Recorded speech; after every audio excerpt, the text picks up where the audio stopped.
I personally think artists make better music when they're independent as opposed to being signed to a record label. And when I say independent, I mean not being signed to a major record label. So if you are signed by an independent record label, it means you're independent. My name is Jules, the culture's biggest nerd, and this is Culture's Biggest. The reason I'm saying that is because when you're independent, you're authentic in most cases, you know? There are a few instances where people are still authentic even when they sign to a record label. I'm just saying the chances of a person creating relatable music that touches the people inside a record label, it's kind of rare because there's no creative freedom. When you're independent, there's creative freedom. That's the reason why a lot of people become authentic. I'm going to use a couple of examples, right? I don't think Reese would have grown a cult-like following if he actually stayed with Ambitious. You know what I mean? It's like the album From Me to You and Only You was the first project that he took out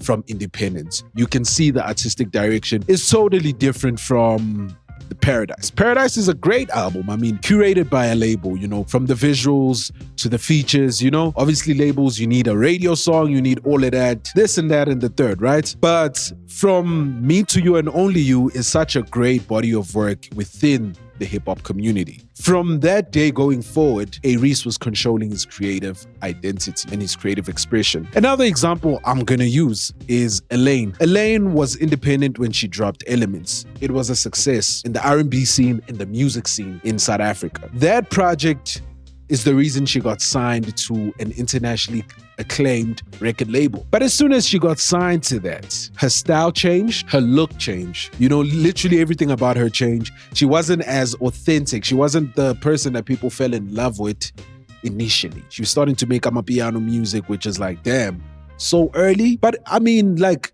I'm not against artists experimenting, but at what cost? You know what I mean? So now that she's left the record label, I think she's independent again. Yeah, I think I read that in an article that she's independent again. And you look at the album that she released and how it's sounding. You know what I mean? It's her just coming back to herself again. And recently we have Nasty C, right? I've been seeing the run that he's doing on YouTube currently. The music that's coming out, him shaving off his head. You know, it's like something is cooking up there, you know? And I'm sure the music or the album that's gonna come out from this era is gonna be banging. You know why?